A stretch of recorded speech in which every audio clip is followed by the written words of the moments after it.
Praise the Lord. सबको JMC की खुदावंद यीशु मसीह की पवित्र हज़ूरी में आप सबका स्वागत है। और मैं आपके साथ आज एक बहुत अहम टॉपिक साझा करना चाहता हूँ। बहुत से लोग कमेंट करते हैं, बहुत से लोग मैसेज करते हैं कि हमें आत्मिकता में बढ़ना है, हमें स्पिरिचुअलिटी में बढ़ना है, हमें प्रभु में बढ़ना है।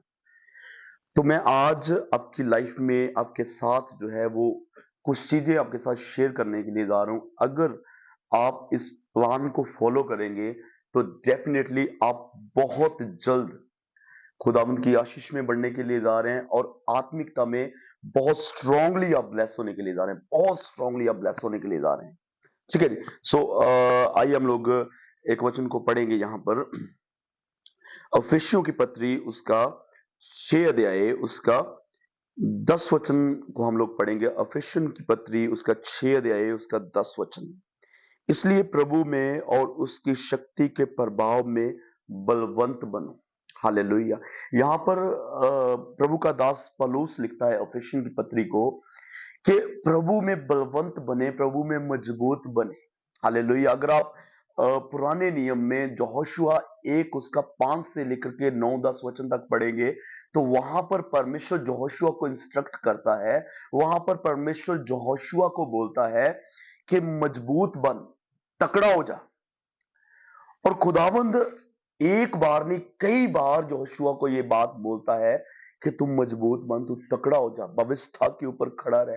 भविष्यता से ना तो दाहिने जा ना तो बाईने जा, बहुत मजबूती से जो है प्रभु का प्रभु अपने दास यहोशुआ को जो है वो इंस्ट्रक्ट करता है। प्रभु प्रभु अपने दास को बोलता है कि तुम मजबूत बन। देखो, ये बहुत जरूरी बात है कि हम प्रभु में मजबूत बने, हम प्रभु में जो है वो मजबूती से खड़े रहें। अगर हम मजबूत बनेंगे तो हम पर कोई जादू टोना नहीं चलेगा। अगर हम मजबूत होंगे तो हम पर कोई बीमारी बहुत जल्दी जो है अटैक नहीं कर पाई।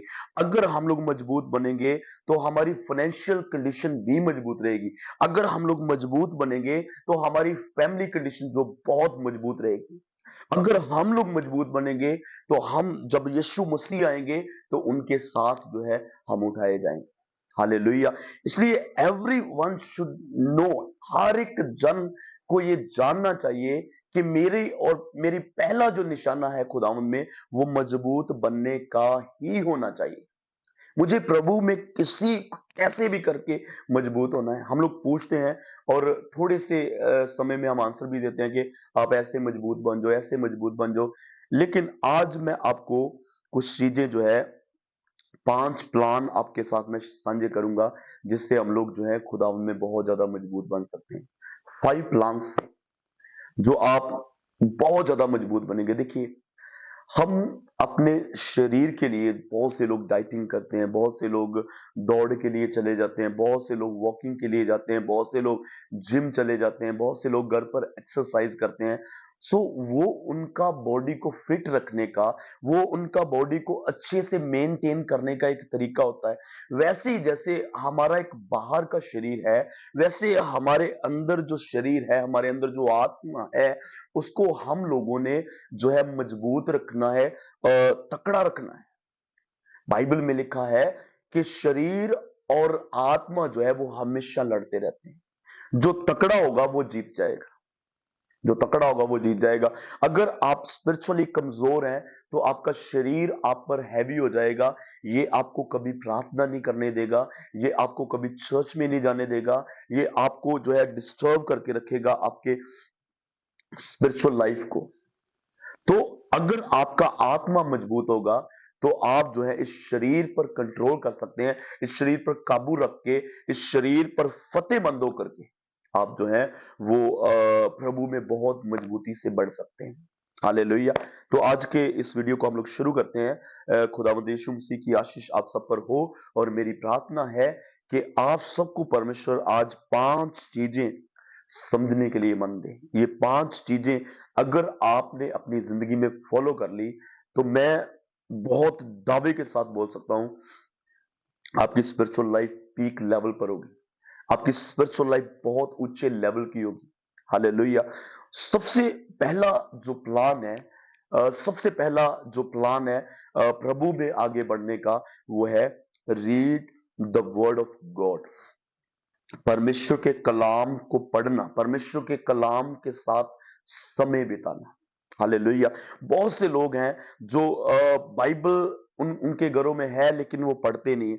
और बहुत से ऐसे भी विश्वासी देखे मैंने जो घर में 5 मेंबर हैं और उन्होंने एक बाइबल रखी हुई है। घर पर 6-7 मेंबर हैं, 2 बाइबल्स रखी हुई है। तो मैं हमेशा उनको पूछता हूं कि आप अपने घर पर 5 जन है और 5 जो है मोबाइल फोन रखते हैं आप अपने घर पर, लेकिन आपने बाइबल जो है वो एक रखी हुई है। बहुत से ऐसे मैंने जन देखे, बहुत से ऐसे तगड़े जो पैसे में मजबूत है, फाइनेंशियली स्ट्रांग है, जिनके पास बड़े बड़े उन्होंने 1.5 लाख रुपए का फोन रखा होगा, और वो लोग जो हैं वो आकर के पूछते हैं कि पास्टर जी फ्री बाइबल कब बांटी जाएगी, हम लोग फ्री बाइबल लेना चाहते हैं, हम लोग 5 बाइबल फ्री लेना चाहते हैं, हम लोग 4 बाइबल फ्री लेना चाहते हैं। आपने इतने महंगे फोन रखे, आपने वो चीजें जो है इतनी अच्छी अच्छी खरीदी है, लेकिन बाइबल आपकी 230 की आती है, 200 की भी आ जाती है, लेकिन हम लोग जो हैं वो बाइबल को लेना नहीं चाहते। अगर किसी के घर में बाइबल है, उस पर पूरी तरह से धूल जमी हुई है, वो डेली बाइबल को पढ़ते नहीं है, बाइबल को खोलते नहीं है। मैंने एक पिछली वीडियो में बताया था, मैं लिंक बीच में जो है शेयर करूंगा, कि बाइबल को पढ़ने के फायदे क्या। 3 जगह पर जो है वो चेंज आता है, बदलाव आता है जब आप बाइबल को पढ़ते हैं। हम पुराने विषय में नहीं जा रहे हैं, लेकिन जो आपका पहला प्लान है आपकी स्पिरिचुअल फिटनेस का, वो ये है कि आपको बाइबल के साथ समय बिताना है। रोज कम से कम आपने 10 चैप्टर जो है वो पढ़ने हैं, अगर आप प्रभु में बढ़ना चाहते हैं। ऐसे बोलेंगे ना, प्रभु में मुझे बढ़ना है, प्रभु में, पास्टर जी मुझे प्रभु में बढ़ना है, और पास्टर बोल रहा है बाइबल पढ़ो, आप बोलोगे नहीं नहीं वो नहीं मैं पढ़ना चाहता। अब कोई बोले कि मैं बुखार से ठीक होना चाहता हूँ, तो डॉक्टर बोल रहा है कि एक आप पैरासीटामोल ले लो, बोले नहीं नहीं मैं पैरासीटामोल नहीं लेना चाहता, लेकिन मैं ठीक होना चाहता हूँ। तो डॉक्टर बोलेगा कि ऐसे कैसे हो जाएगा, you have to take this. तो अगर आप सच में, आपके अंदर डिजायर है, सच में आपके अंदर डिजायर है कि मुझे बढ़ना है, आप बाइबल पढ़ो रोज, डेली बाइबल पढ़ो, 2-3 टाइम आप बाइबल पढ़ो। जब भी आपके पास टाइम मिलता है आप बाइबल पढ़ना शुरू करो। जब भी when you are get time, read Bible, इसके साथ समय बिताओ, और ये आपको अंदर से इतना मजबूत कर देगी बाइबल कि आपके ऊपर कोई जादू टोना नहीं चलेगा। आप जो है स्पिरिचुअली ब्लेस होंगे। शैतान इवन के ड्रीम्स के जरिए भी आपके ऊपर अटैक नहीं कर सकता। Read Bible daily. प्रोवर्ब्स, नीति वचन जब आप देखते हैं, उसके 31 अध्याय हैं और 31 दिन होते हैं। Read according to dates every day. नीति वचन आपको बुद्धिमान बना देगा। जब आप नीति वचन रोज पढ़ेंगे, पढ़ के देखो, आप चैलेंज एक्सेप्ट करो, रोज पढ़ो आप अकॉर्डिंग टू डेट। आप 2-3 महीने में आपकी जो समझ है ना वो बहुत ऊंचे लेवल की हो जाएगी। हालेलुया।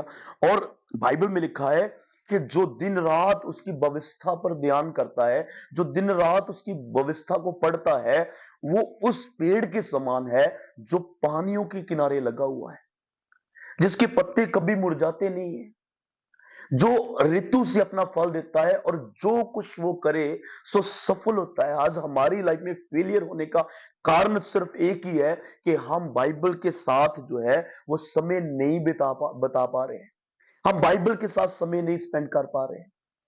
रीड बाइबल आपका फिटनेस का, आपके स्पिरिचुअल फिटनेस का जो पहला प्लान है, आपको बाइबल के साथ समय बिताना है। आपको रीड करनी है बाइबल डेली विदाउट मिसिंग। आपने चीट नहीं करना है, किसी को दिखाने के लिए नहीं आप कर रहे हो, आप अपने लिए कर रहे हो, तो आपको रोज पढ़नी है बाइबल। दूसरा प्लान जो आपकी स्पिरिचुअल लाइफ को, आपकी फैमिली लाइफ को, और आपकी सोशल लाइफ को, और आपके एवरीथिंग को, आपके चाहे फाइनेंशियल हो, चाहे फैमिली हो, चाहे फिजिकल हो, एवरीथिंग को इनहेंस कर देगा, नेक्स्ट लेवल पर लेके जाएगा। और दूसरा प्लान है प्रार्थना में समय बिताना। You have to pray daily. मैं आपको 7 बेनिफिट प्रार्थना के बताऊंगा यहां पर, वचन के साथ 7 बेनिफिट आपको बताऊंगा, आप नोट कर लें और वो वचन बाद में पढ़ना शुरू करें।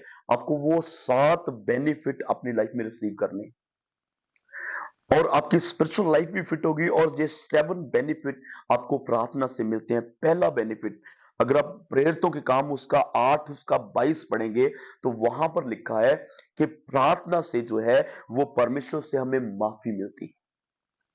पहला जो बेनिफिट ऑफ प्रेयर है वो है परमेश्वर से माफी मिलना। फिलिपियां 4 उसका 6 उसका 7 उससे दूसरा नंबर के परमेश्वर से हमें शांति मिलती है। हालेलुया। परमेश्वर जब हम प्रार्थना करते हैं तो परमेश्वर हमें शांति देता है। तीसरा, जब हम प्रार्थना करते हैं तो परमेश्वर हमें स्ट्रेंथ देता है, परमेश्वर हमें ताकत देता है, परमेश्वर हमें मजबूत कर देता है।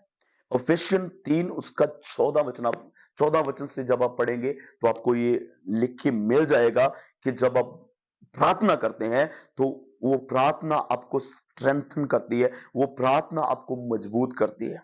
और चौथा नंबर, जब आप प्रार्थना करते हैं तो आपके लिए अपॉर्चुनिटीज खुलती हैं, आपके लिए अपॉर्चुनिटीज आती हैं। जब आप प्रार्थना करते हैं, चाहे वो दुनियावी चीजों में हो, चाहे वो स्पिरिचुअल चीजों में हो, आपको अपॉर्चुनिटीज आपकी लाइफ में आती हैं। और ये वचन लिखा हुआ है कोलोसियंस उसका 4 अध्याय उसका 3 वचन में।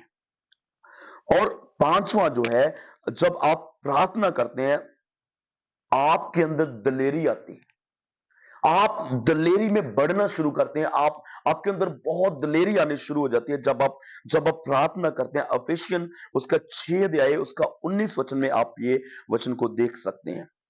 और 6 नंबर, जब आप प्रार्थना करते हैं तो आपके अंदर जो है वो बुद्धि आती है, समझ आती है आपको।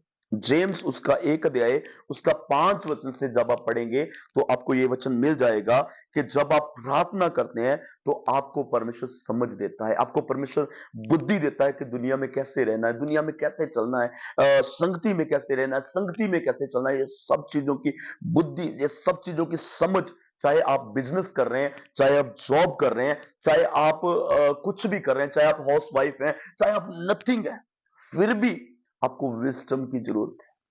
हालेलुया। और वो आपको प्रार्थना में मिलेगा। और सातवां नंबर जो बहुत इंपॉर्टेंट है, जिसके लिए बहुत दुनिया जो है घूम रही है, और जो 7 नंबर है, जब हम प्रार्थना करते हैं उससे हमें चंगाई मिलती है, उससे हमें हीलिंग मिलती है, वी रिसीव हीलिंग। हालेलुया। और ये वचन आप देख सकते हैं जेम्स याकूब की पत्री उसका 5 अध्याय उसका 14 वचन से लेकर के 16 वचन तक आप देख सकते हैं। ये 7 बेनिफिट जब आप प्रार्थना में समय बिताते हैं। देखो, एक प्रार्थना में बैठना और 7 बेनिफिट, परमेश्वर से हमें माफी मिलना, परमेश्वर से हमें शांति मिलना, परमेश्वर से हमें स्ट्रेंथ मिलना, परमेश्वर से हमें अपॉर्चुनिटीज मिलना, परमेश्वर से हमें दलेरी मिलना, परमेश्वर से हमें समझ मिलना, और परमेश्वर से हमें चंगाई मिलना। ये 7 बेनिफिट आपको प्रार्थना करने से मिलते हैं। और प्रार्थना से, जब एलिया ने प्रार्थना की तो आसमान को बंद कर दिया और प्रार्थना की उसको खोल दिया। प्रार्थना is the most powerful weapon in Christians.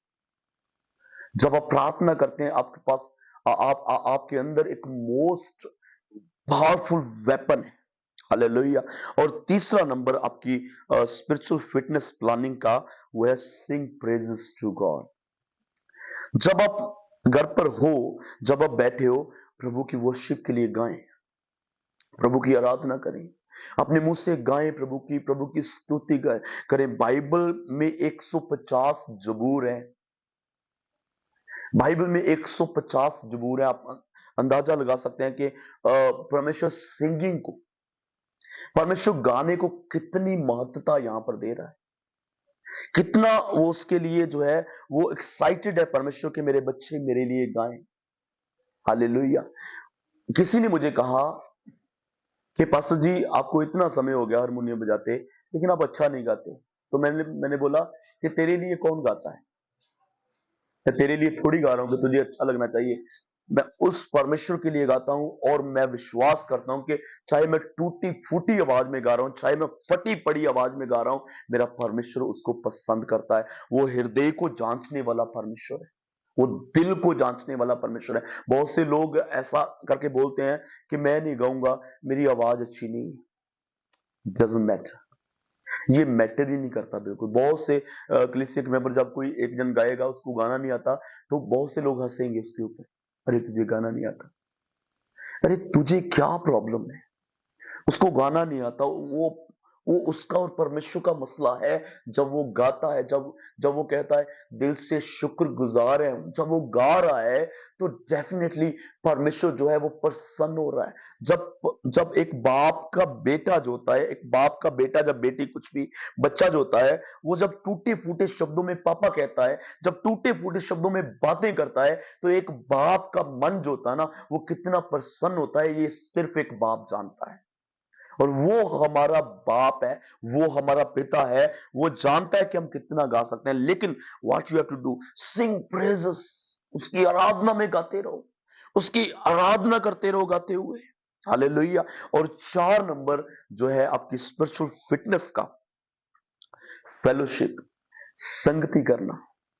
एक वचन लिखा हुआ बाइबल में कि जो बुरी संगति है वो अच्छे चाल चलन को बिगाड़ देती है। जो बुरी संगति, और जो अच्छी संगति है, अपोजिट आप सोच लो, जो अच्छी संगति है वो आपको ब्लेस करती है, वो आपको आशीषित करती है, वो आपकी लाइफ को अनॉइंटिंग से भरती है। अच्छी, एक गीत बोलते होते थे हम लोग, बहुत पुराना गीत है, ऐसे करके सॉन्ग था, मैं ऐसी संगत नहीं छड़नी जो इब्ने खुदा नाल प्यार करे। मैं बोल रहा है कि मैं ऐसी संगत नहीं छोड़ूंगा जो परमेश्वर के साथ प्यार करते हैं, जो परमेश्वर के साथ प्यार करता है, मैं ऐसी संगत नहीं छोड़ूंगा। Hallelujah, hallelujah. यू नो एक संगति आपकी ब्रदर्स के साथ, आपकी संगति एक brethren, you have to fellowship with brethren, यानी कि कलीसिया के साथ आपकी संगति होनी चाहिए। Spend time in prayer together, group prayer करें, ग्रुप बाइबल स्टडी करें, ग्रुप में बाइबल पढ़े।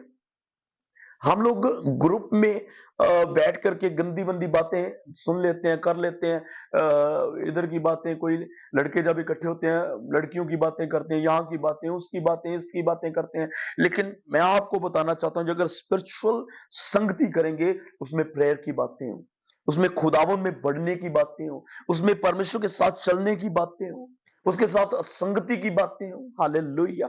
और पांचवा, बहुत इंपॉर्टेंट है ये भी, पांचवा पॉइंट आपकी स्पिरिचुअल फिटनेस का, वो ये है कि अच्छे कामों में लगे रहो। जो गुड वर्क्स, आपको अच्छे कामों में समय बिताना है। You have to help others, आपको दूसरों की मदद करनी है, सहायता करनी है। चाहे आप फिजिकल मदद कर सकते हैं, चाहे आप फाइनेंशियली मदद कर सकते हैं, चाहे आप खाने के साथ मदद कर सकते हैं, चाहे आप उसकी प्रभु की हुजूरी में आने की मदद कर सकते हैं, चाहे आप उसकी परिवार में राशन देकर के मदद कर सकते हैं। एनीथिंग। बाइबल में लिखा है कि जो भला करना जानता है और नहीं करता, ये उसके लिए पाप है। That is sin for him और हर। आपको जो है वो अच्छे कामों में समय बिताना है। देखिए, एक चीज को आपने समझना है, हम लोग अपने घर में लाइट का स्विच लगाते हैं और लाइट ऑन करने का स्विच होता है, यानी कि रोशनी आने का स्विच होता है, और अंधेरा लेके आने का स्विच कोई नहीं होता। जस्ट आप रोशनी बंद कर देते हैं, अंधेरा अपने आप आ जाता है। आप रोशनी बंद कर दो, आप अच्छे काम बंद कर दो, शैतान अपने आप आ जाएगा। अंधेरा अपने आप आपकी जिंदगी में, आपके घर में आ जाएगा। आपकी लाइफ में जितनी आपकी एज है, जितनी आपकी लाइफ है, आपने पूरी लाइफ में भलाई करनी है, आपने पूरी लाइफ में किसी की मदद करनी है। कोई भी पकड़ लो, उसकी मदद करो, उसकी सहायता करो, उसका परमेश्वर जो है आपको फल देगा। और बाइबल में एक चीज लिखी हुई है, हेल्प करने के विषय में एक बड़ी तगड़ी चीज लिखी हुई है। अगर आपने नहीं सुना होगा तो आप हैरान हो जाओगे। बाइबल में लिखा है कि जो गरीब को देता है वो परमेश्वर को कर्ज देता है। हम परमेश्वर को कर्जा नहीं दे सकते, लेकिन बाइबल में लिखा हुआ है कि जो गरीब को देता है, जो गरीब को देता है, वो परमेश्वर को कर्जा देता है। हालेलुया। अगर आप पौलुस की लाइफ में ये 5 चीजें देखेंगे ना, तो ये भर के थी पौलुस की लाइफ में। जब आप पौलुस की लाइफ में से देखोगे, और पौलुस जब लास्ट टाइम पर था, जब डेथ के जस्ट पास था, तो वो लिख रहा है कि मैंने अच्छी लड़ाई लड़ी है, मैंने अपने विश्वास की संभाल की। और लास्ट पॉइंट वो बड़ा अच्छा बोलता है कि मेरे लिए इनाम रखा हुआ है। हालेलुया। अगर आपकी लाइफ में ये 5 काम आ गए, स्वर्ग में आपके लिए बड़ा प्रतिफल होगा, बड़ा प्रतिफल होगा। हालेलुया। मैं विश्वास करता हूं कि आज के वचन के द्वारा आपको ब्लेसिंग मिली है और आप आशीषित हुए हैं। अगर आप यहां तक आ चुके हैं, यहां तक पहुंच चुके हैं, पूरा देख लिया है, चैनल को सब्सक्राइब कर दो और शेयर कर दो। एवरीडे मॉर्निंग 6 o'clock हम आपके साथ जो है वो खुदा उनके कलाम को शेयर कर रहे हैं। और आप लाइक, कमेंट एंड शेयर कर दीजिए अगर ये, ताकि लोग भी आशीष पाएं और हम भी और भी इनकरेज हो सकें खुदा उनके कलाम को शेयर करने के लिए। May God bless you. खुदा यीशु मसीह आपको ब्लेस करे, प्रभु यीशु मसीह आपको आशीषित करे। हमेशा प्रभु में बढ़ते जाएं, हमेशा प्रभु में मजबूत रहें। God bless you, God bless you.